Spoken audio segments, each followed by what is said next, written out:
കേരളത്തിലേക്ക് Argentina team എത്തുന്നു. കേരളത്തിൽ കളിക്കാൻ സന്നദ്ധത അറിയിച്ച് അർജന്റീന ടീം രംഗത്ത് വന്നിരിക്കുകയാണ്. രംഗത്ത് വന്നെന്ന് പറയുമ്പോൾ പി അബ്ദുറഹ്മാനാണ് ഈ വാർത്ത പങ്കുവയ്ക്കുന്നത്. അദ്ദേഹത്തിന് അർജന്റീനയിൽ നിന്നും, അതായത് അർജന്റീന ഫുട്ബോൾ ടീമിൽ നിന്നും ഇമെയിൽ വഴി സന്ദേശം ലഭിച്ചു എന്നാണ് അദ്ദേഹം പറയുന്നത്. അദ്ദേഹം കൈരളി ടിവിക്ക് നൽകിയ ഇന്റർവ്യൂവിലാണ് ഇക്കാര്യം വ്യക്തമാക്കിയിട്ടുള്ളത്. കഴിഞ്ഞ ദിവസമാണ് അദ്ദേഹം ഇതുമായുള്ള ബന്ധപ്പെട്ടുള്ള കാര്യങ്ങൾ അറിയിച്ചത്. എന്തായാലും കേരളത്തിലേക്ക് അർജന്റീന, അതായത് ലോകകപ്പ് വിജയിച്ച അർജന്റീന ടീം കേരളത്തിലേക്ക് എത്തുന്നു എന്നുള്ള വാർത്ത അദ്ദേഹം പങ്കുവച്ചിട്ടുള്ളത്. വലിയ ആവേശത്തിലാണ് കേരളത്തിലെ ഫുട്ബോൾ ആരാധകർ മുഴുവൻ. പക്ഷേ ഇതുമായി ബന്ധപ്പെട്ടുള്ള മറ്റു കാര്യങ്ങളൊന്നും തന്നെ അദ്ദേഹം പുറത്തു പറയുന്നില്ല. അതൊന്നും അറിയിക്കാൻ സമയമായിട്ടില്ല.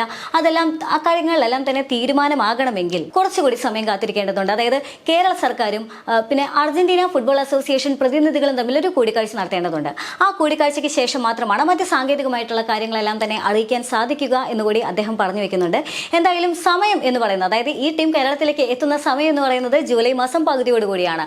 ആ ജൂലൈ മാസം പകുതിയോടുകൂടി തന്നെ തീർച്ചയായും അർജന്റീന ടീം കേരളത്തിൽ എത്തുമെന്ന് കായിക വകുപ്പ് മന്ത്രിയായിട്ടുള്ള വി അബ്ദുറഹ്മാൻ ഉറപ്പ് നൽകുന്നുണ്ട്. അതുകൊണ്ട് തന്നെ വലിയ ആവേശത്തിൽ തന്നെയാണ് കേരളത്തിലെ ഫുട്ബോൾ ആരാധകർ എന്ന് പറയുന്നത്. കേരളത്തിലെ ഫുട്ബോൾ ആരാധകർക്ക് ഒരു പ്രത്യേകതയുണ്ട്. കാരണം ഏറ്റവും കൂടുതൽ ഫുട്ബോൾ ആരാധകർ ഉള്ളത് എന്ന് പറയുന്നത്, അതായത് ലോകത്തിലെ തന്നെ ഏറ്റവും കൂടുതൽ ഫുട്ബോൾ ആരാധകർ ഉള്ളത് എന്ന് പറയുന്നത് ഇംഗ്ലണ്ടിലാണ്.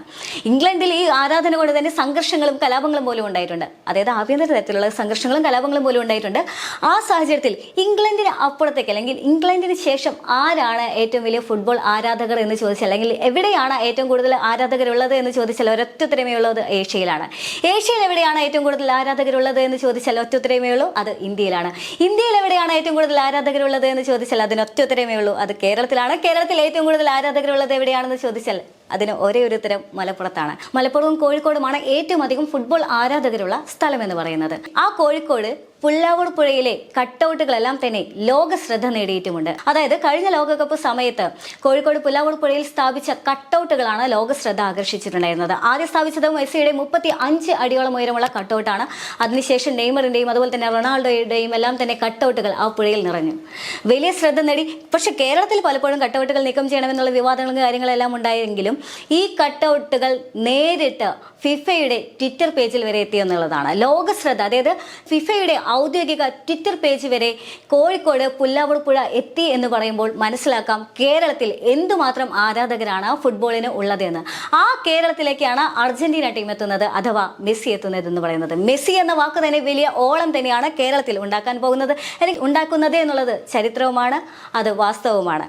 ലോകത്തിന്റെ മുക്കും മൂലയും ഫുട്ബോൾ ലഹരിയിൽ ആവേശം കൊണ്ടിരുന്ന സമയത്തായിരുന്നു ഈ പുല്ലാവൂർ പുഴ ലോക ശ്രദ്ധ ആകർഷിച്ചത്. അതായത് ലോകകപ്പിന് 12 ദിവസങ്ങൾ മുന്നാണ് ഫിഫയുടെ ട്വിറ്റർ പേജിൽ ഈ കട്ടൗട്ടുകൾ അവർ പോസ്റ്റ് ചെയ്യുന്നത്. മാത്രമല്ല അത് കൃത്യമായി കേരളത്തിൽ നിന്ന് എന്ന് പറയുകയും ചെയ്തു. പൊതുവെ ഫുട്ബോൾ ആവശ്യത്തെ പറ്റി പറയുമ്പോൾ, അല്ലെങ്കിൽ ഇത്തരത്തിലുള്ള സന്ദർഭങ്ങളെ പറ്റി പറയുമ്പോൾ അത് രാജ്യത്തിന്റെ പേര് പറഞ്ഞുകൊണ്ടായിരിക്കും അതിനെ മെൻഷൻ ചെയ്യുന്നത്, അല്ലെങ്കിൽ വാർത്തകളെല്ലാം ഇടം നേടുന്നത് ആ രാജ്യത്തിന്റെ പേരായിരിക്കും. പക്ഷെ ഇവിടെ കേരളം എന്നുള്ളൊരു പേരായിരുന്നു, അല്ലെങ്കിൽ കേരളത്തിലെ പുല്ലാവൂർ പുഴ എന്നുള്ള പേരാണ് ലോകം മുഴുവൻ നിറഞ്ഞു കേട്ടത് എന്നുള്ളതാണ്. അതായത് ഇനിയിപ്പോൾ കേരളത്തിലേക്ക് അർജന്റീന ടീം എത്തുന്നു എന്ന് പറയുമ്പോൾ അർജന്റീന ടീമിന് കേരളം എന്താണെന്നോ പുല്ലാവൂർ പുഴ എന്താണെന്നോ പറഞ്ഞ് പഠിപ്പിക്കേണ്ട ആവശ്യമൊന്നുമില്ല. എല്ലാവരും കണ്ടതാണ്, ലോകം മുഴുവൻ കണ്ടതാണ് കേരളത്തിലെ ആവേശം എന്താണ് എന്നുള്ളത്. എന്തായാലും കഴിഞ്ഞ ലോകകപ്പിൽ അർജന്റീന വിജയിച്ചപ്പോൾ അർജന്റീനയെ അഭിനന്ദിച്ചുകൊണ്ട് അബ്ദുറഹ്മാൻ ഒരു സന്ദേശം അയച്ചിരുന്നു. ആ സന്ദേശത്തിനുള്ള മറുപടിയായിട്ടാണ് അർജന്റീന ടീം കേരളത്തിലേക്ക് എത്തുന്നു എന്നുള്ള മറുപടി സന്ദേശം ലഭിച്ചത് എന്നാണ് അബ്ദുറഹ്മാൻ പറയുന്നത്. മാത്രമല്ല ഇതുമായി ബന്ധപ്പെട്ട് കുറച്ച് നാളുകൾക്ക് മുൻപ് ഇന്ത്യയിലേക്ക് അർജന്റീന ടീം വരാൻ സന്നദ്ധ അറിയിച്ചിട്ടുണ്ടായിരുന്നു. പക്ഷേ വലിയൊരു സാമ്പത്തിക പ്രതിസന്ധിയാണ് ഇന്ത്യയുടെ ഫുട്ബോൾ അസോസിയേഷൻ എന്ന് ചൂണ്ടിക്കാണിച്ചിട്ടുണ്ടായിരുന്നു. കാരണം 50 കോടിയോളം രൂപയാണ് ഇതിന് ചെലവ് വരുന്നത് എന്ന് പറഞ്ഞത്. അതുകൊണ്ട് തന്നെ ഇന്ത്യക്ക് ഇത് താങ്ങാൻ സാധിക്കില്ല എന്ന് അറിയിക്കുകയായിരുന്നു. പക്ഷേ അബ്ദുറഹ്മാൻ പറഞ്ഞത് കേരളത്തിന് അത് താങ്ങാൻ പറ്റും, കേരളം അതിന് തയ്യാറാണ്, അതുകൊണ്ട് കേരളത്തിലേക്ക് വന്നോളൂ എന്നുള്ള തീരുമാനമെടുത്തത് അബ്ദുറഹ്മാനാണ്. കേരളത്തെ സംബന്ധിച്ചിടത്തോളം അത് വളരെ വലിയ നേട്ടം തന്നെയാണ് എന്നുള്ളതാണ്. പക്ഷേ അപ്പോഴും ചോദ്യങ്ങളുണ്ട്. അബ്ദുറഹ്മാൻ വലിയ ആവേശത്തോടെ കേരളത്തിലേക്ക് വന്നോളൂ എന്ന് പറയുമ്പോൾ എങ്ങനെയാണ് ഈ സാമ്പത്തികം എന്ന് പറയുന്ന വലിയൊരു ചോദ്യത്തെ മറികടക്കാൻ പോകുന്നത് എന്നുള്ള ഒരു ആശങ്ക അപ്പോഴും അവിടെയുണ്ട്. അതായത് ഈ സാമ്പത്തികം ആര് വഹിക്കും എന്നുള്ളതാണ്. എവിടെ നിന്നും ചെലവാക്കും? സർക്കാർ ഖജനാവിൽ നിന്നും എടുക്കാൻ സാധിക്കുമോ? ഇത്ര 50 കോടിയോളം രൂപ എങ്ങനെയാണ്? അഥവാ സ്പോൺസേഴ്സിന് കിട്ടുമോ? ഇപ്പോൾ ലുലു പോലുള്ള മറ്റു ഗ്രൂപ്പുകളെല്ലാം തന്നെ തയ്യാറാകുമോ എന്നുള്ളൊരു ആശങ്കയുണ്ട്, അല്ലെങ്കിൽ അങ്ങനെയുള്ള പ്രതീക്ഷകളുണ്ട്.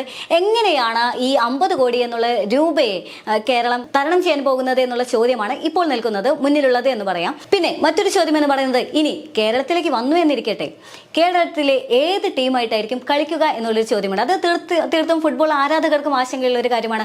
കാരണം ഇത്രയും വലിയൊരു ടീം കേരളത്തിലേക്ക് വരുന്ന സമയത്ത് മറ്റ് ആരുമായാണ് ഈ ടീം മത്സരിക്കാൻ പോകുന്നത് എന്നുള്ളൊരു ആശങ്കയും പ്രതീക്ഷയും ആവശ്യവും എല്ലാം തന്നെ കേരളത്തിലെ ആരാധകർക്കുമുണ്ട്. അതുപോലെ തന്നെ സ്വാഭാവികമായും അബ്ദുറഹ്മാനും ഉണ്ടായിരിക്കും, സർക്കാരിനും ഉണ്ടായിരിക്കും. മാത്രമല്ല, ഇനി എവിടെ കളിക്കും എന്നുള്ളൊരു ചോദ്യമുണ്ട്. ഒരു ഇന്റർനാഷണൽ സ്റ്റേഡിയം, അത് ഏത് സ്റ്റേഡിയം ആയിരിക്കും തിരഞ്ഞെടുക്കുക, എവിടെയായിരിക്കും എന്നുള്ള ആശങ്കകൾ ആരാധകർക്കുമുണ്ട്. ഇനി മറ്റൊരു കാര്യം എന്ന് പറയുന്നത്, ഇവർ എത്തിച്ചേരും എന്ന് പറയുന്ന സമയം ജൂലൈ മാസം പകുതിയോട് കൂടിയാണ്. ഈ ജൂലൈ മാസത്തിന്റെ പ്രത്യേകത എന്ന് പറയുന്നത് തീർച്ചയായിട്ടും അർജന്റീനയുടെ കാലാവസ്ഥയല്ല കേരളത്തിലേത് എന്നുള്ളത് പ്രധാനമായിട്ടും എടുത്തു പറയേണ്ടതാണ്. കാരണം കേരളത്തിൽ എന്ന് പറയുന്നത് ജൂലൈ മാസം എന്ന് പറയുന്നത് മഴയുടെ സമയമാണ്. ഈ മഴയുടെ സമയം എന്ന് പറയുന്നത് യഥാർത്ഥത്തിൽ ആരാധകരെല്ലാം പറയുന്നത് മഴയുടെ സമയം യാതൊരു കാരണവശാലും ഫുട്ബോളിനെ ബാധിക്കാറില്ല എന്നാണ്. പക്ഷെ നമ്മൾ അത്തരത്തിലുള്ള അവകാശവാദങ്ങൾ പറയുന്ന സമയത്ത് മഴ പെയ്തു കഴിഞ്ഞാൽ എന്തായിരിക്കും അവസ്ഥ എന്നുള്ളൊരു ആശങ്ക അപ്പോഴും ഉള്ളിൻ്റെ ഉള്ളിൽ ഉണ്ട് എന്നുള്ളതാണ്. ഇനി മഴയെ മാറ്റി നിർത്തി കഴിഞ്ഞാൽ തന്നെ കോപ്പ അമേരിക്കയുടെ സീസണാണ് ജൂൺ ജൂലൈ മാസം എന്ന് പറയുന്നത്. അപ്പോൾ ജൂലൈ മാസം പകുതിയോട് കൂടി എന്ന് പറയുമ്പോൾ ജൂലൈ മാസം പകുതിയോട് കൂടിയാണ് കോപ്പ അമേരിക്കയുടെ ഫൈനൽ മത്സരങ്ങൾ നടക്കുന്നത്. അങ്ങനെയെങ്കിൽ മത്സരങ്ങൾ കഴിഞ്ഞതിന് ശേഷം ആകെ ടീമിന് കിട്ടുന്ന വിശ്രമ സമയമാണ്, അഥവാ ബ്രേക്ക് ടൈം മാത്രമാണ് ഈ പറയുന്ന 2-3 ആഴ്ച എന്ന് പറയുന്നത്. ആ സമയത്താണ് ഇവർ സൗഹൃദ മത്സരത്തിന് വേണ്ടി കേരളത്തിലേക്ക് എത്തുന്നത്. അത് എന്തുമാത്രം പോസിബിൾ ആണ്, അതെല്ലാം നടക്കുന്നതാണോ അതോ നടക്കാത്ത സ്വപ്നമാകോ എന്നുള്ള ആശങ്കകളെല്ലാം തന്നെ എല്ലാവർക്കും ഉണ്ട്. ഇത്തരത്തിലുള്ള ഒരു പ്രതിസന്ധി കൂടി മുന്നിലുണ്ട് എന്നുള്ളതാണ്. മാത്രമല്ല, ഇനി കുറച്ചുകൂടി മുന്നോട്ട് നീക്കി വെച്ച് കഴിഞ്ഞാൽ, അതായത് ഓഗസ്റ്റ് മാസത്തിലേക്ക് കടന്നു കഴിഞ്ഞാൽ അവിടെ ലീഗ് മത്സരങ്ങളെല്ലാം തന്നെ ആരംഭിക്കുകയാണ്. അപ്പോൾ എന്തുകൊണ്ടും ഏറ്റവും സുഗമമായിട്ടുള്ള സമയം എന്ന് പറയുന്നത് ഈ കോപ്പ അമേരിക്ക കഴിയുന്ന സമയം, അതുപോലെ തന്നെ ലീഗ് തുടങ്ങുന്നതിന് ഇടയിലുള്ള സമയമാണ്. ആ വളരെ ചുരുങ്ങിയ സമയത്തിനുള്ളിൽ തന്നെ ഈ ടീമിന് കേരളത്തിലേക്ക് എത്താൻ സാധിക്കുമോ, കേരളത്തിലെ സാമ്പത്തിക അന്തരീക്ഷവും കാലാവസ്ഥയും എല്ലാം തന്നെ അതിന് അനുയോജ്യമായിരിക്കുമോ എന്നുള്ള ചോദ്യവും ഉയർന്നു വരുന്നുണ്ട്. പക്ഷെ വലിയ പ്രതീക്ഷയിൽ തന്നെയാണ് ആരാധക ലോകം എന്ന് തന്നെ പറയേണ്ടി വരും. മാത്രമല്ല, ഇനി ഇത് കേരള രാഷ്ട്രീയവുമായി കണക്ട് ചെയ്യുകയാണെങ്കിൽ എന്തായിരിക്കും അവസ്ഥ എന്ന് ആലോചിച്ച് നോക്കുക. കാരണം 2024 ലോക്സഭാ തെരഞ്ഞെടുപ്പ് വരാനിരിക്കുകയാണ്. ലോക്സഭാ തെരഞ്ഞെടുപ്പിന് ഇനി ഏതാനും മാസങ്ങളേ ഉള്ളൂ, ദിവസങ്ങൾ മാത്രം എണ്ണപ്പെട്ട് കഴിഞ്ഞ സാഹചര്യത്തിലാണ്. അപ്പോൾ മലപ്പുറം, കോഴിക്കോട് എന്ന് പറയുന്നത് ഫുട്ബോൾ ആരാധകർ അത്രയധികമുള്ള ആരാധക ഓളമുള്ള സ്ഥലങ്ങളാണ് ഈ മലപ്പുറം, കോഴിക്കോട് എന്ന് പറയുന്നത്.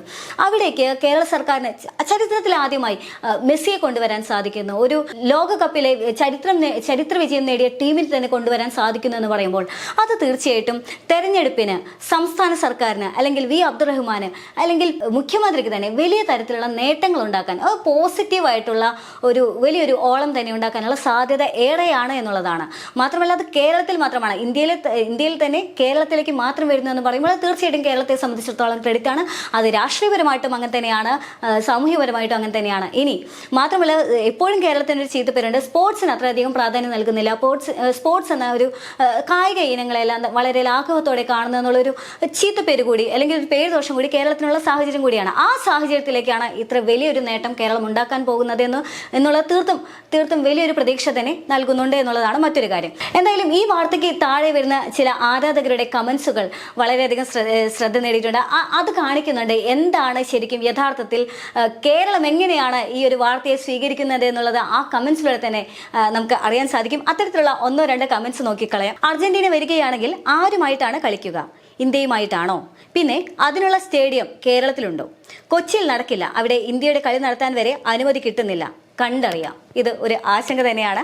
അടുത്ത കമന്റ് എന്ന് പറയുന്നത്, വരികയാണെങ്കിൽ അഥവാ അങ്ങനെയെങ്കിൽ മലപ്പുറം തന്നെ വരണം, എങ്കിൽ പിന്നെ അതിന് കുറച്ചുകൂടി മാറ്റുകൂടും. അതൊരു യാഥാർത്ഥ്യം തന്നെയാണ് ആ ഒരു കമന്റ് എന്ന് പറയുന്നത്. കലൂർ സ്റ്റേഡിയം നല്ലൊരു ഓപ്ഷൻ ആയിരിക്കും എന്നുള്ള കമന്റ്സുകളുണ്ട്. കമന്റുകൾ കണ്ടാൽ അറിയാം കേരളത്തിലെ ഫുട്ബോൾ ആരാധകർ എത്രമാത്രം ആവേശത്തിലാണെന്ന്. അതെ, ആവേശം തിരതല്ലുക തന്നെയാണ്. എന്തായാലും പറഞ്ഞിട്ടുള്ളത്, അതായത് അർജന്റീന ടീം കേരളത്തിൽ എത്തും എന്ന് വാക്ക് നൽകിയിട്ടുള്ളത് കായിക മന്ത്രി കൂടിയായ വി അബ്ദുറഹ്മാനാണ്. അദ്ദേഹത്തിന് അക്കാര്യത്തിൽ നല്ല തീർച്ചയുമുണ്ട്, അദ്ദേഹം അത് ഉറപ്പിച്ച് പറയുന്നുമുണ്ട്. എന്തായാലും അർജന്റീന ടീം അഥവാ മെസ്സി കേരളത്തിലേക്ക് എത്തുമ്പോൾ എങ്ങനെയാണ് കേരളം അവരെ വരവേൽക്കാൻ പോകുന്നത് എന്നുള്ള വലിയൊരു ചോദ്യമുണ്ട്, വലിയ ആവേശവുമുണ്ട്, വലിയ പ്രതീക്ഷയുണ്ട്, ആശങ്കയുമുണ്ട്. കാത്തിരിക്കാം അവരുടെ ആ വരവിനായി.